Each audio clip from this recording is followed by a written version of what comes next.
Chapter 24, Part 2, The Second World War, 1933 to 1945.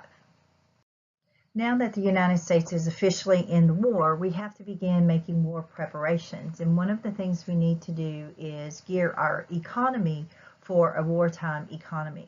In World War II, for the very last time in American history, we will gear our entire society for war.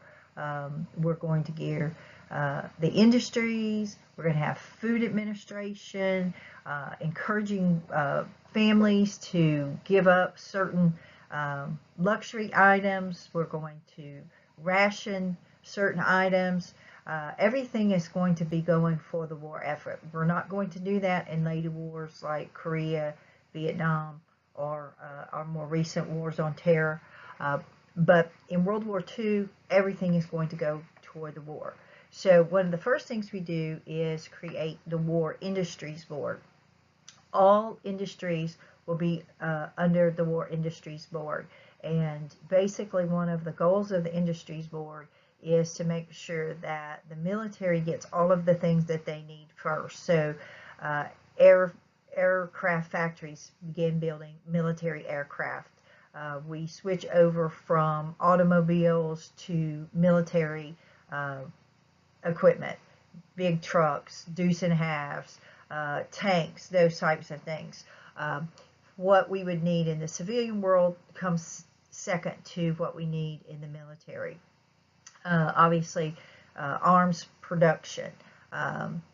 Because of the War Industries Board, we are going to see a 75% increase in production in the United States. And this is too when we really begin to see many of our factories going to this shift work, where the factories work continuously and the workers come in and they work an 8 or 10-hour shift, and then they go home, but then another group comes in and the factories never shut down. America became very, very efficient at this. We helped produce one of the largest navies in the world. By our production, we were producing 5 ocean-going vessels every 24 hours. Now, these aren't, 5 battleships or 5 aircraft carriers, but those are being built too. Of course, it takes longer because they're so much larger, but every 24 hours we were putting out, the light cruisers, the PT boats, those types of things. Also, because of our efficiency during the war, we are going to build over 290,000 military aircraft, over 86,000 tanks, over 16,000 armored vehicles, 17.4 million rifles and sidearms. So just huge amounts of equipment that's going to be produced. And that's going to be very important because we are not producing just for the American military. We're also providing our allies, mostly the British, with goods also. Financing the war. Wars are very expensive, and so one of the big things that they will do is they will sell war bonds to try to finance the war. These are very similar to what we talked about with World War I, where they are sold in small increments, so everyday folks can buy war bonds, and then they're redeemable after the war is over. You'll get your money plus a certain amount of interest by investing in the government, investing in the war bonds. This is also when the income tax begins to be collected out of your check. The income tax, of course, had been authorized in the early 20th century with the Underwood-Simmons Act. But at that time, you paid your income taxes all at the end of the year. Now, this is when they began taking the income taxes out of your check, like we're more accustomed to them doing it today. But the war is still very expensive, even with us producing the war bonds and increasing income taxes and collecting them. We're still going to end up with a huge war debt at the end of the conflict. By the end of World War II, our debt was about $259 billion dollars. So that is extremely high, and we're going to have to try to figure out a way after the war to pay that off. Because many of the men, of course, are joining the military in some fashion. A lot of the work that's going to go on in these factories will be by the women. We see a dramatic increase in female unemployment, both traditional jobs, but also some very uncommon jobs for women, like working in welding, working in building tanks and building airplanes.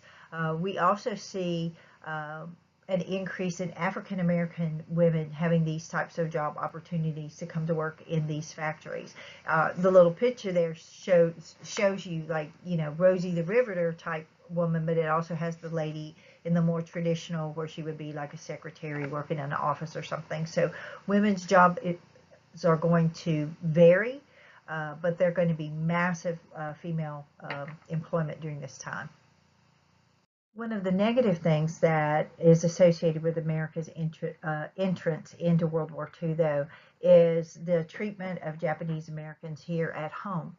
After after Pearl Harbor, President Roosevelt will sign Executive Order number 9066, which authorizes the internment of Japanese Americans. Now, most of these Japanese Americans lived along the West Coast, primarily in California, but they will be relocated from their homes there on the West Coast, moved to interior locations in the United States, some in Colorado, there were some in Oklahoma, some in Nevada, just moving them away from those coastal regions. This was done because we feared that the Japanese would align with their native Japanese and make an easy invasion opportunity for Japan to invade coming through California. So these people are forcefully removed from their homes into these internment camps. Now we have the terms up here, the NICE and the IC. The NICE were actually native-born Americans. They were born here in the United States, but they were of Japanese ancestry. So based on the 14th Amendment, they are natural-born, native-born American citizens.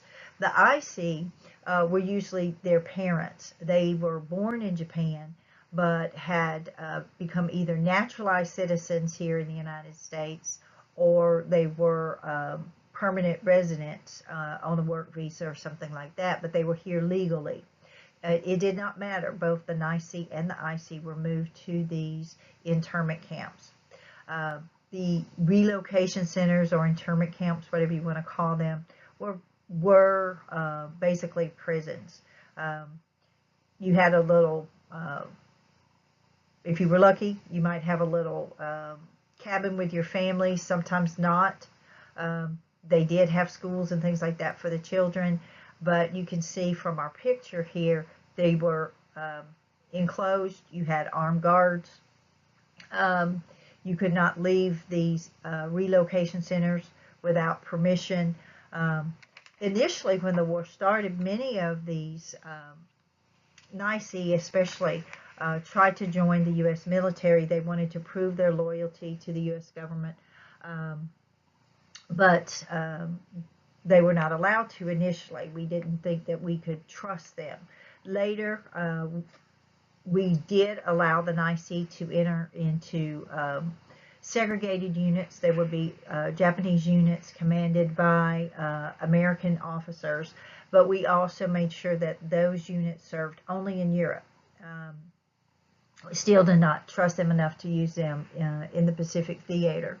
And they actually had very high patriotic rates in these NICE units. Did a lot of very good work in Europe. After the war was over, the internment camps will be closed, and the Japanese Americans will be allowed to return to what's left of their lives. But a lot of them lost everything. because you can't spend 4 years away from your house and your family and your business. Many of them had lost actually everything that they had. There was a lawsuit earlier in the war that, tried to say that the internment of the Japanese was illegal. Um, Korematsu versus the United States, but um, in this court case, the Supreme Court upheld President Roosevelt's right to intern these based on his abilities as the commander-in-chief for the good of the country. After the war is over, there were a couple of other attempts to either declare this action illegal, and there were some attempts to gain some monetary reward. Eventually, there was some assistance. In the late 1940s, Congress did pass an act granting some monetary rewards to the victims of the internment. But even if you get a monetary reward, no matter the size, it's not going to cover the 4 years of your loss of life, and still many of them were not able to recoup all of the financial losses that they had from the war. This is just another picture you can see of one of these internment camps. This one is more on the interior or eastern side of California. You can see the mountains in the background, and you can kind of see the fencing around, and you can see they were really kind of dreary places. We did have several of our minority groups that did also participate in World War II. One group that became very famous were the Navajo Code Talkers. They were not the only Native Americans that participated in the war, but they became the most famous. They were used mostly in the Pacific, but they began to speak their Navajo language, and this threw off our enemies. They could not decipher the Navajo language, and so that's why they were the code talkers, and it helped us to keep a lot of our plans secret. African Americans, as in World War I, also served in World War II. They were in segregated units. In the early years, in the Army, they were mostly kept kind of in the back units, serving as cooks and those types of things. But there was a strong movement to allow African Americans a more prominent role and a more active military role. And actually, Eleanor Roosevelt, the president's wife, was one who advocated for this. And there were a group of African American airmen that trained at the Tuskegee Institute, and they have become the very famous Tuskegee Airmen. They were allowed to participate in the fighting in Europe, and they became one of the most decorated air units in the European theater. Women also served in the military during World War II.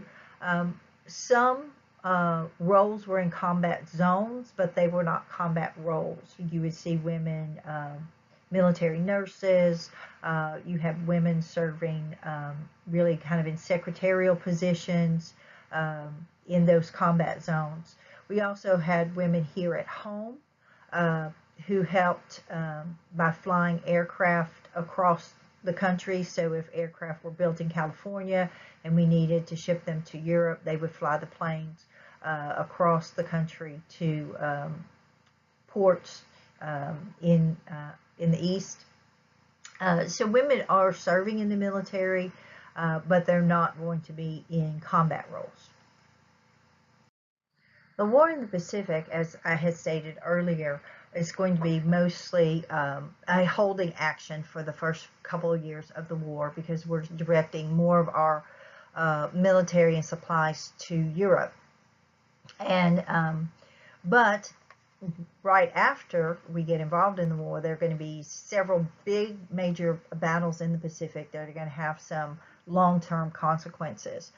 One of the first engagements that the U.S. becomes involved in the Pacific on a major level is the Battle of the Coral Sea in May of 1942. The Japanese had continued their aggressions in the Pacific, and they were moving toward Australia. And the Battle of the Coral Seas is going to be a joint U.S.-Australian defense element to defend Australia. It is going to be successful. The Japanese will not be able to take over Australia, and they will be turned away. That does not end their aggression in the Pacific. They had also designs on Midway Island. Midway Island is an island that is about 1,000 miles northwest of Hawaii. And we were very concerned about the Japanese controlling Midway Island because if they gain control of Midway, but if they are able to get airstrips built in there, they can become much more aggressive and launch some more coordinated assaults on American possessions like the Philippines and especially Hawaii. So we decided that it was very important for us to defeat the Japanese at Midway, and so in June of 1942 a task force will be sent to engage the Japanese at Midway and keep it from being reinforced, and hopefully to run the Japanese out of Midway Island. This task force will be led by Admiral Nimitz, and it is going to be a huge success. The Battle of Midway is American aircraft carriers versus Japanese aircraft carriers, and there's going to be huge losses on both sides. But the Japanese are going to lose 4 aircraft carriers during the Battle of Midway, and after the loss of this 4th carrier, they actually have to break off and retreat. And so Midway is a victory for the U.S., even though we did suffer some heavy losses. But because of our industrial strength, we can recoup those losses. The Japanese never fully recoup from the loss of those 4 aircraft carriers in the Battle of Midway. So even though it's very early in the war, June of 1942, and we still have 3 years of fighting with the Japanese, the Battle of Midway is often considered to be the turning point in the Battle of the Pacific, because from that point forward, the Japanese Navy is going to be diminished somewhat. Another major engagement in the Pacific in 1942, early 1943, is the Battle for Guadalcanal. The Japanese had taken over Guadalcanal, and we landed Marines there in August of 1942, hoping to take it from the Japanese. It was a long, hard fight. It took 5 months, but finally, in February of 1943, we had defeated the Japanese at Guadalcanal, and we will gain control of the island.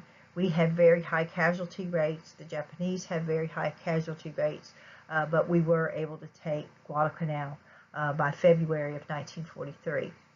So we are able to regain and preserve freedom from several islands in the Pacific during 1942. Our basic strategy in the early years of the Pacific fighting is called island hopping. The idea of island hopping was, since we had more limited resources in the Pacific, we could not retake every island that the Japanese had taken control of since the 1930s.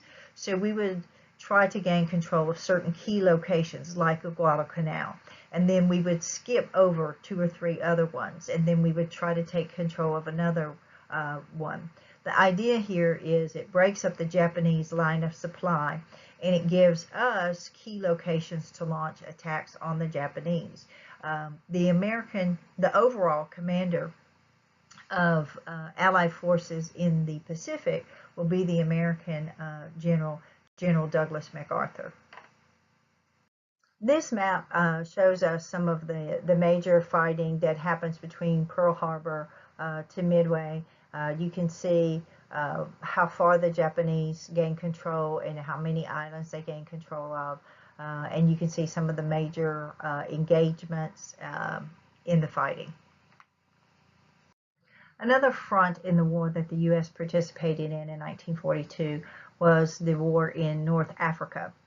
The Italians and the Germans had gained control of much of North Africa by 1942, and one of the goals of the Germans was to gain control of the Suez Canal, because if they controlled the Suez Canal, they could have access to the Nile River and all the great resources deep in deep Africa coming up through the canal.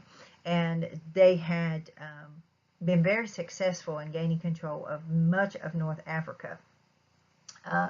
The German commander in North Africa was Field Marshal Erwin Rommel.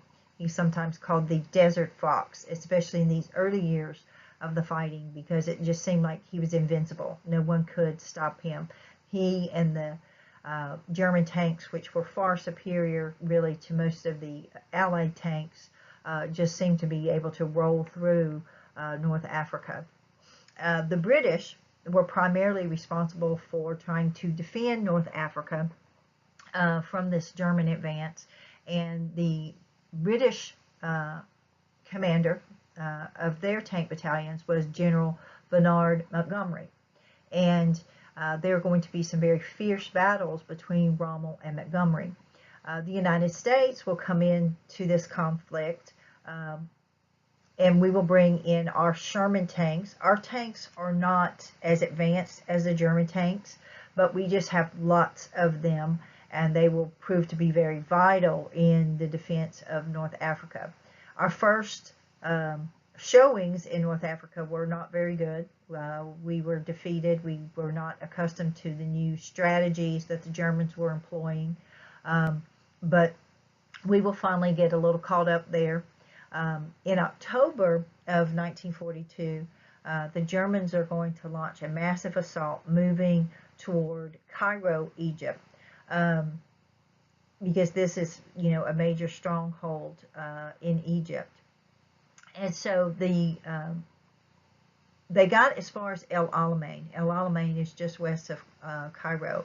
And this is where Montgomery decided to launch his defense of Cairo and the Suez Canal.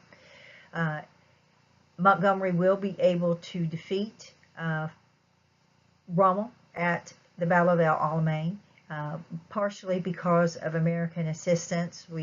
Those tank battalions that we had, and all those Sherman tanks that we're able to send to aid there.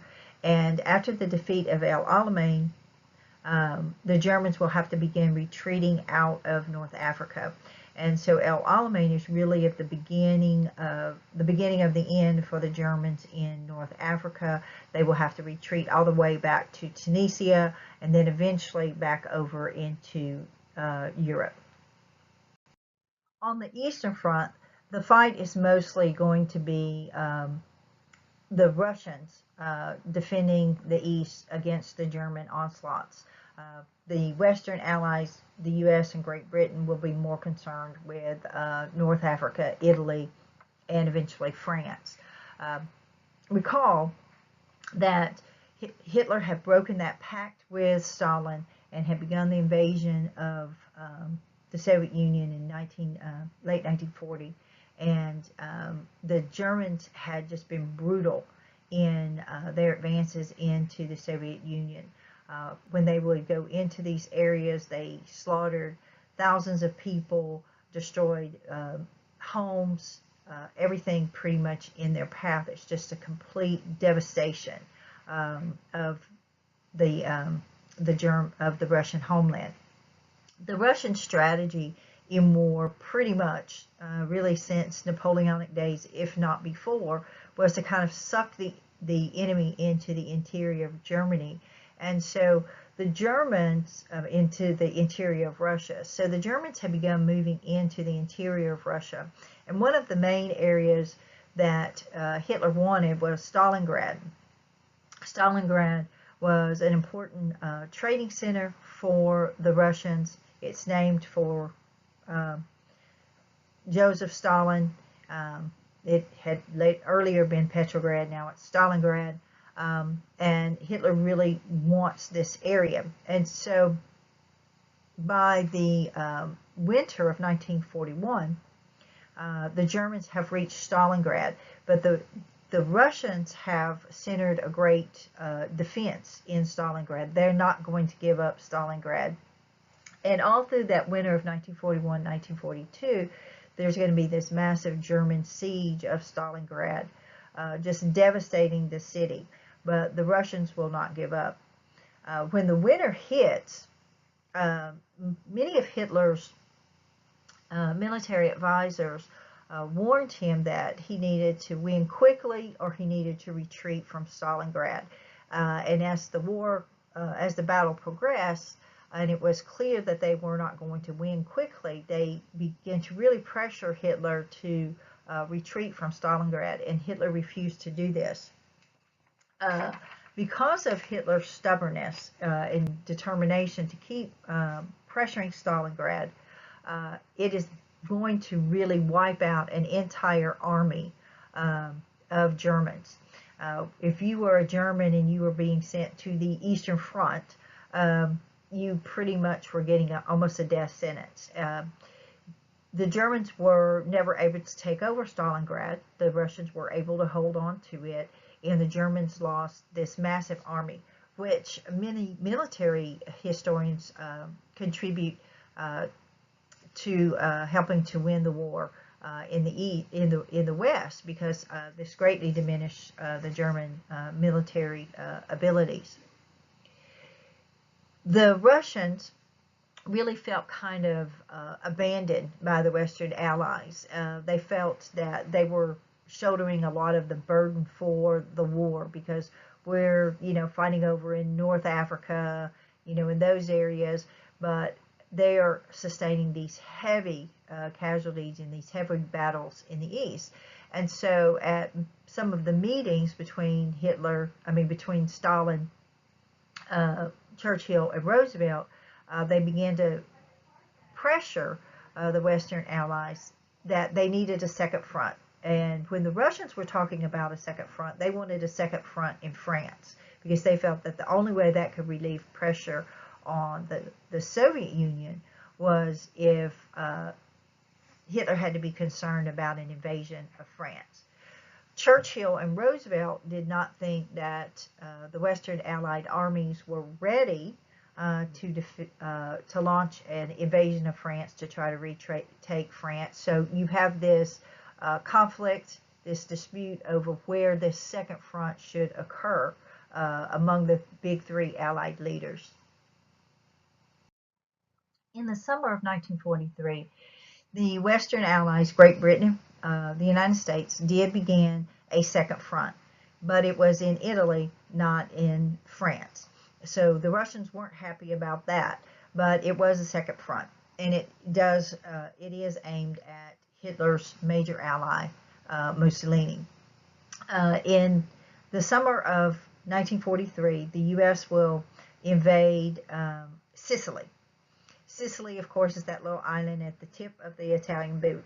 By August of 1943, the U.S. had gained control of Sicily, and the plan is that Sicily will be the staging area of operations for an invasion of mainland Italy. We will move troops and supplies into the toe of the Italian boot and then fight our way up to Rome, hopefully to defeat the fascist government and Mussolini. So things start going off very well. We take Sicily. We began moving in the late August, early September. We began moving troops into the toe of the Italian boot, American troops and British troops. And with the onslaught of the Allied invaders, many Italians who had become very dissatisfied with Mussolini's rule, they felt he had dragged them into a war that was of no benefit to them, just to appease Hitler. They were also dissatisfied with the treatment of Italian Jews that had been prompted by the alliance with Hitler. And so there is an overthrow of Mussolini, and the new Italian government will actually surrender to the Allies. So beginning in September of 1943, officially Italy is out of the war, but the war in Italy does still continue because even though the Italian government surrendered, there were many German armies in Italy, and Germany is not giving up Italy. And we will basically, by the end of 1943, we will control the lower half of Italy. We will be able to fight up the Italian boot and control that lower half of Italy, but northern Italy will be controlled by the Germans until the spring of 1945.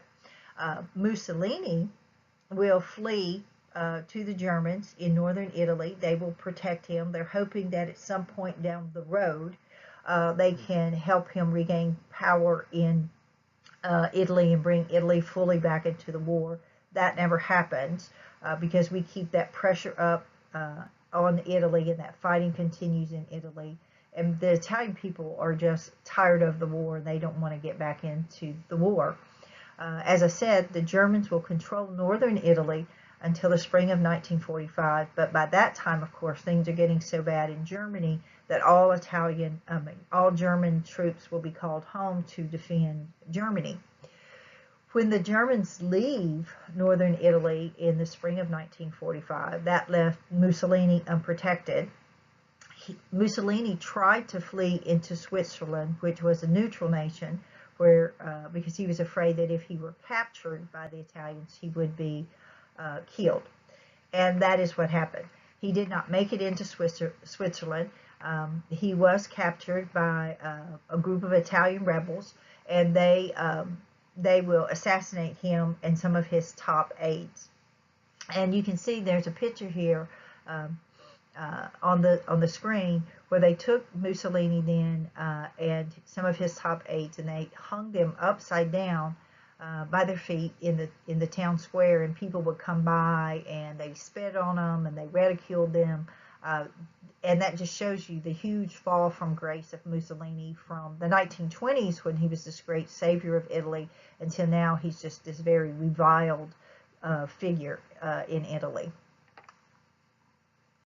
In 1944, the U.S. did finally begin planning with the British that second front in Europe to liberate France that the Russians had been pressuring them to have for a long time. And it is scheduled to begin in June of 1944.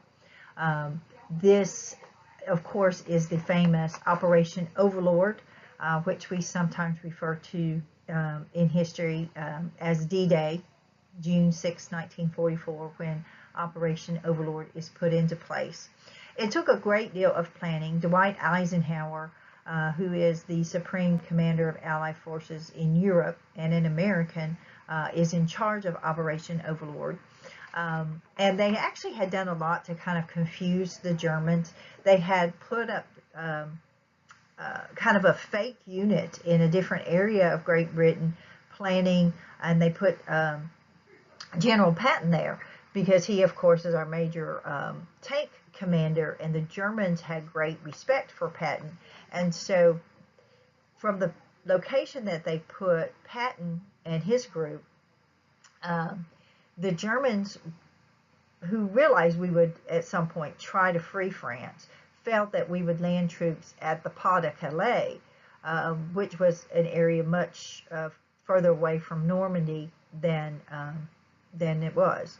So this fooled the Germans, and so they began amassing tank battalions in a different area of France, which freed us up to invade in Normandy, which the Germans did not think would be a location where we would launch an invasion.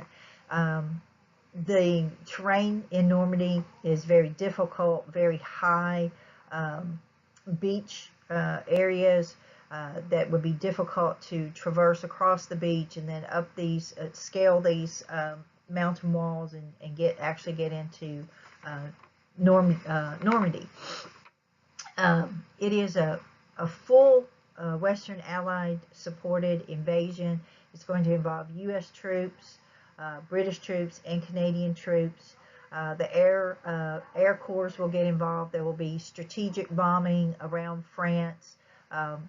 The night before the invasion on June 6th, we landed paratroopers behind the lines in areas in Normandy so that they could begin opening up the areas. You can see here one of the maps on the slide. We have the various beaches that were divided up. So there were areas that Americans would go to. Then there are the Canadian, the British armies, and so everyone was assigned to these various locations. The D-Day invasion is going to be a cross-channel invasion. That just simply means that we're going to cross the English Channel into Normandy, France. There are about 46,000 vessels that will be engaged in this. Big ships, the Higgin boats, which were the nice, these were the boats that they used as landing vessels to get the majority of the actual foot soldiers, the infantry out. They would land them here, and then they have to traverse across some shallow waters to get onto the beaches. Many soldiers died getting off of these Higgins boats and trying to get onto the beaches. Casualty rates are going to be very, very high, of course, for D-Day. But at the end of the day, we are going to be able to get a solid beachhead so that we can begin staging operations to get closer into Normandy and gain control of the entire region. Some things played in our favor. One of those was that Hitler was just very stubborn. When his officers at Normandy called and said, the invasion is coming and it's coming here, he refused to believe them. And there were several reserve tank battalions that he refused to call up to help defend Normandy. So we were very lucky that Hitler was just a very stubborn individual and did not listen to what we were saying. The defense of Germany, the defense of France by the Germans was very engaged. They are not going to give up this area very quickly. They've controlled it for almost 4 years now. And so even after we gained that foothold in Normandy, the fighting is going to last for several days and into weeks. But eventually we will be able to take control of all of Normandy. And then from there we will begin to move across France. Then General Patton's troops actually will be brought in to France, and we began making these lunging moves until by August of 1944, we have helped to liberate Paris. We allowed the Free French, which were the French resistance fighters, to actually go in first and actually liberate Paris. But of course, without Allied assistance, Paris would not have been liberated. After freeing France, the Allied forces began moving eastward toward Germany. And basically what we're going to be seeing here is this movement to squeeze Germany between the Western Allies and the Eastern Ally of the Soviet Union. American, British, and Canadian forces are going to be moving on Germany from the west, and the Russian armies are going to be moving on Germany from the east and squeezing Germany, hopefully strangling it out of existence. By the late fall of 1944, it looked like it was really just a matter of weeks, maybe a couple of months before Germany would be defeated, as we were moving very quickly through these areas. But Hitler always has one last little thing up his sleeve, as you can imagine. Hitler had been planning on a last desperate offensive where he hoped that Germany could recoup some of the lands that they had lost and maintain control of some key oil reserve areas that they needed to make sure that they had for their war machine. So he had in reserve one of his major tank battalions and one of his major tank leaders, and they were planning to launch an assault on the Allies from the west. This becomes known as the Battle of the Bulge. On December 16th, 1944, Hitler's forces, this tank battalion, will launch an assault on a very thinly held area in the Ardennes forest that the Americans were in charge of. This was the reason it was so thinly held is because we had been moving so quickly that this unit had gotten kind of ahead of all of our resources. And so they were out there kind of on their own, and that's why we call it the Battle of the Bulge, because it's like this forward unit that is not in this straight line with the rest of the defensive units of the Allies. They caught us completely off guard because really the Allies thought the war was pretty much over. They're planning to, what they're going to do for Christmas and, when they get home in a couple of weeks or months. And they're really caught completely off guard. And so for 10 days, the American forces are going to have to retreat after the Germans attack. But finally, the 101st Airborne Unit that had been in charge in this area, their commander said, we're not retreating any further, and we're going to take this stand at Bastogne. We're going to stay here, and we're going to fight. We're not retreating any further. And that slowed down the German assault. It helped the weather conditions clear, because one of the things that had been so devastating, and the reason we had to retreat so much, is because the weather wasn't clear enough for the planes to fly to bring in more supplies. You can see in these pictures the snow is very heavy, and so we can't get our troops and tanks are bogging down. And so the weather began to clear. We made the stand at Bastogne. We can get some more supplies and troops in, and we turned the tide of the battle. And so what began as a defeat with the Battle of the Bulge ends as a victory. And this is really the end for Hitler. He has no more tricks up his sleeves. He's not going to surrender at this point, but he can no longer launch an offensive on his own. So now we really do know that the war is really going to come to an end as soon as we can convince the Germans to surrender. By March of 1945, American troops have moved up to the Rhine River, so we've actually moved into German territory. And the Russians are coming from the east, and they are getting closer to Berlin, and American forces are getting closer to Berlin. And so by April, both the Russian and the American armies are outside of Berlin. On April 30th, 1945, Hitler will commit suicide in his bunker.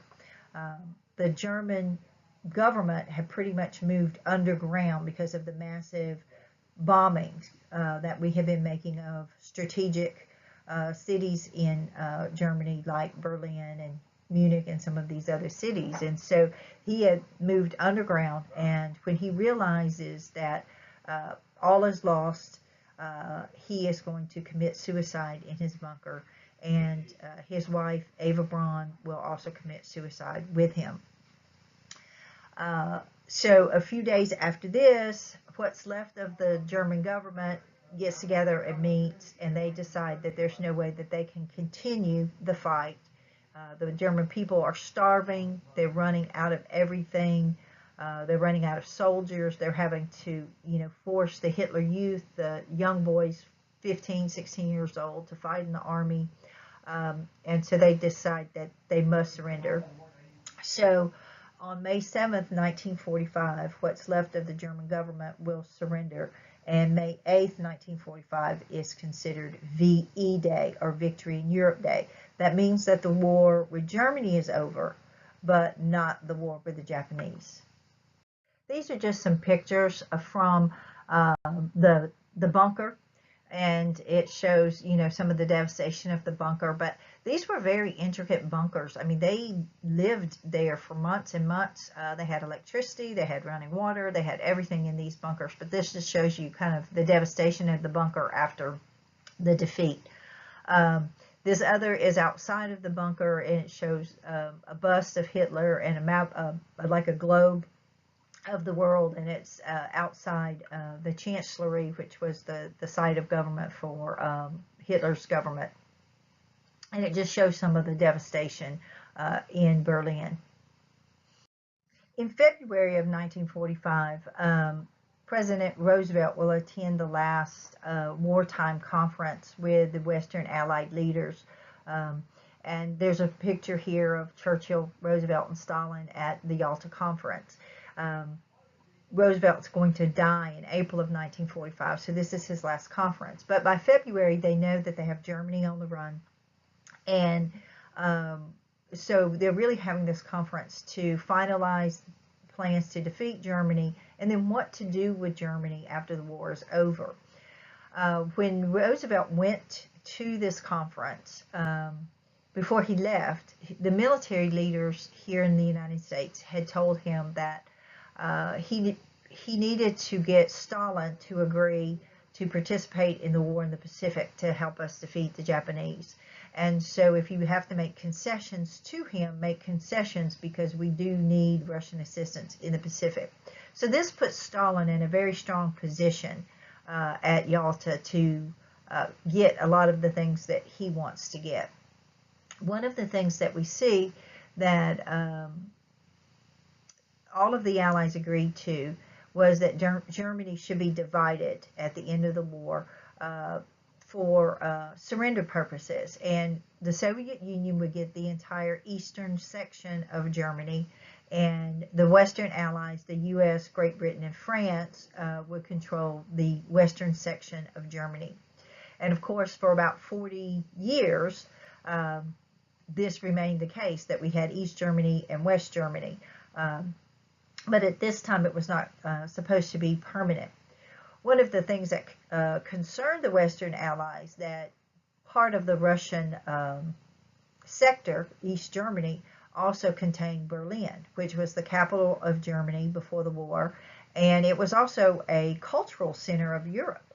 And they did not want Russia to have control of Berlin. So Berlin was also divided at the Yalta Conference. So West Berlin was given to the Western Allies, and East Berlin was given to the Soviet Union. And of course, this is going to meet down the road to have a showdown in Berlin, which we'll talk about in the next chapter.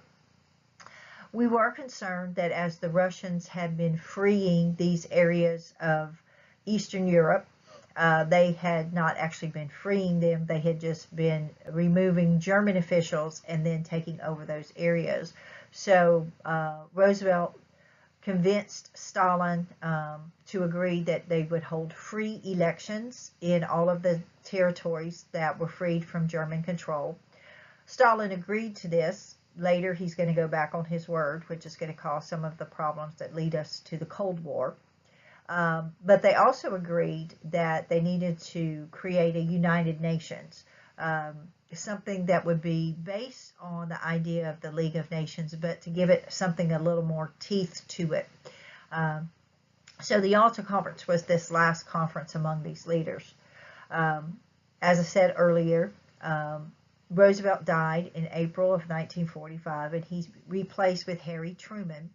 And Truman will meet with Stalin and Churchill in July of 1945 at the Potsdam Conference. Of course, by July of 1945, Germany has been defeated. So basically, they're solidifying, plans of what to do with Germany, like the war crimes trials. They had agreed that the Germans should be tried for crimes against humanity because of the horrors of what had been uncovered with the concentration camps. They said that went beyond war, the attempted genocide of the Jews. And so how are we going to conduct these war crimes trials, that type of thing? But Truman gets word while he's at the Potsdam Conference that the atomic bomb is operational in the United States. And so, and so this is where he will give his famous, what is known as the Potsdam Ultimatum, where he will warn the Japanese that they need to surrender or we will destroy them. And of course, the Japanese don't believe us. And so that will lead that the war will continue. So, as we stated previously, while Truman is at Potsdam, he gets word that the atomic bomb is operational. So let's talk for a few minutes about the building of the atomic bomb. The building of the atomic bomb in the United States is referred to as the Manhattan Project. It was a very highly secret scientific project here in the United States. Most people did not even know that it was going on. Actually, Truman did not know about it until he became president. Because even though he was vice president, he wasn't one of those who needed to know. So he was not told about it. It actually began in response to a similar German project. We realized that the Germans were also attempting to build an atomic weapon, and so we began building one in response to that. The Manhattan Project brings some of the greatest scientific minds of all time together to put this into place, because it is, of course, very innovative technology that's coming into play. When Truman became president, Henry Stimson, who was the Secretary of War, briefed him about the atomic bomb, and he told him that this is the biggest bomb that we've ever made, and since you are president and commander-in-chief, it will have to be up to the president to decide whether we should ever use it or not. Truman, of course, you can imagine, probably felt a little overwhelmed. He just found out about it, and now you're telling me I have to decide whether to use it. So he brought together a group of civilian and military experts and had them, look at the Manhattan Project and make recommendations. And this group is referred to as the Interim Committee. And the Interim Committee was first to decide if we should use the bomb, should it ever become operational, and then if yes, in what manner should we use the bomb. General Groves was over the Manhattan Project, and he is going to be, of course, part of this committee, but overwhelmingly, the committee members almost, very quickly said, well, if it becomes operational, we should use it. And the reason for that is that there was very little hesitation there. Is the war had been going on for 4 years at this stage. Most Americans really blamed the Japanese for dragging us into the war because of the bombing of Pearl Harbor. And the experts, all of the military experts, were telling us, even though the war in Europe was over, the war with the Japanese could last many more months or even years, because the Japanese would not surrender, even in the face of the fact that they were starving and dying. They're not going to surrender. And so they saw the bomb as the quickest means possible to end the war. And so they very quickly said we should use it if it becomes operational. They also decided on what was known as the two-bomb strategy, that we should use it in 2 locations in rapid succession, so that the Japanese would not believe that it was just a fluke, and this then would force them into surrendering if we so had to use the bomb.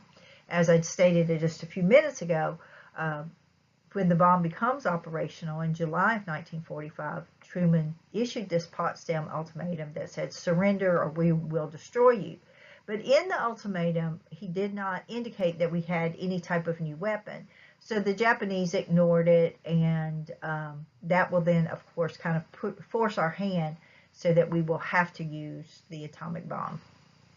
Since the Japanese had refused to adhere to our ultimatum, it was decided that we would use the weapon in the manner deemed by the Interim Committee.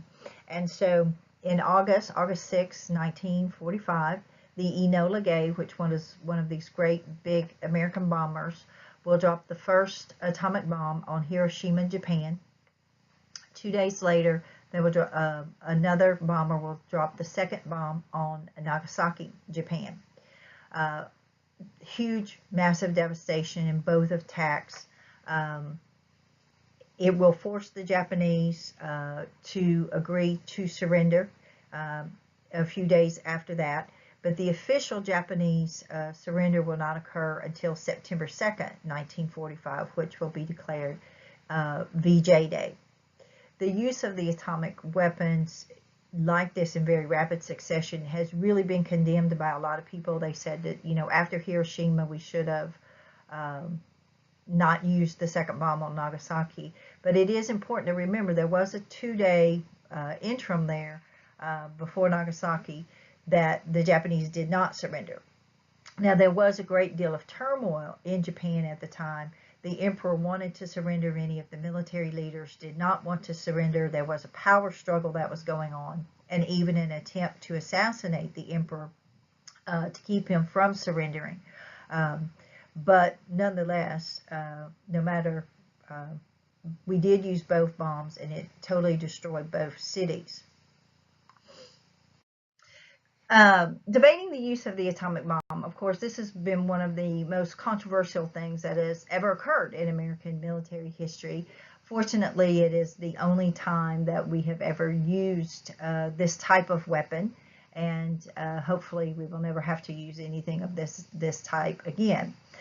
There's been a lot of criticism that the U.S. did use this weapon because of the massive amount of devastation and the long-term consequences of using the bomb. One thing to remember, though, is no one knew that much about nuclear fallout when the atomic bomb was used. And so no one realized that the lands around Hiroshima and Nagasaki would be, for decades, unusable because of the radiation poisoning.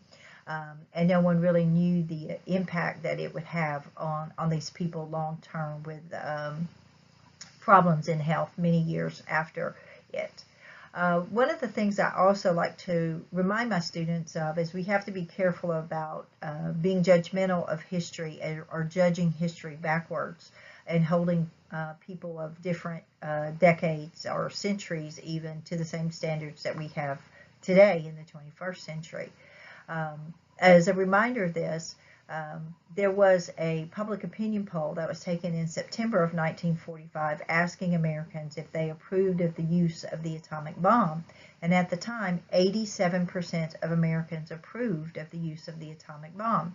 And so, of course, these are the people that were most impacted by the war. They were the ones whose husbands and sons and brothers and fathers had been fighting the war for 4 years, and they were the ones whose family members would have to continue fighting the war if the war did not end. And the projections were that without the use of the bomb, the war would have continued for months, if not years. So most Americans did approve of using the bomb, and no one really recognized the long-term impacts of using the bomb. So always kind of keep that in mind before you just declare judgment about the use of the atomic bomb during World War II. This is a nice little chart that goes into discussions a little more about the decision to use the atomic bomb for different reasons: military necessity, atomic diplomacy, domestic politics, and momentum of the war. So you can read through that and get some different ideas about the use of the atomic bomb. How did the Allies win the war? A large part of the reason we won the war was because of the industrial capacity of the United States. We outproduced all of our enemies and our allies during this war. We were able to produce at such massive rates. Remember, we were talking in part 1 of our discussion, we increased production 75% in this country. We worked at tremendous decades. I mean, tremendous amounts of work was done to make us efficient. We created new technologies, not just the atomic weapons, but other new technologies, huge improvements to aircraft, military aircraft during the war, huge improvements to the tanks during the war. And so we have all of this massive technology that we can bring to bear. And of course, one of the things that also helped us get a lot of support, not just here at home, but support from people around the world for this war, was that we were fighting a war to preserve freedom and to preserve democracy, because Hitler was trying to take over the world and impose a Nazi dictatorship upon Europe and whatever other parts of the world that he could control. And so we have that appeal. So major factor in the war is industrial capacity and the technology, but then also this appeal to people's ideas of freedom and democracy. This chart shows us the loss of life broken out by countries during the war. And you can see that an overwhelming number of Soviet casualties in the war, 24 million, compared to 0.3 to 0.5 million that the United States and Great Britain would have. And so that's going to, cause some animosity when the war's over, as the Soviets felt like they were kind of sacrificed in the war. Then, of course, China, which had suffered greatly at the hands of the Japanese for the massive massacres of Chinese by the Japanese during the war, had 10 to 20 million. And so this is just, it kind of gives you that snapshot of, based on nationality, based on countries, how many casualties there were in the wars. Of course, at the end of World War II, the United States was the world's supreme economic power and supreme military power. We suffered the least of all of the combatant nations. Most of the fighting was done on foreign soil, with a few exceptions like American territories in Hawaii and the Philippines being attacked, but mainland United States was not attacked by the Axis powers. And so we're going to emerge from this as this supreme economic power and this supreme military power. And at the conclusion of World War II, we are not going to abandon our responsibilities in the world. We're not going to try to return to isolationism as we had done after World War I. And that concludes the Chapter 24 PowerPoint. Remember, there are two parts, the first part and then this second part.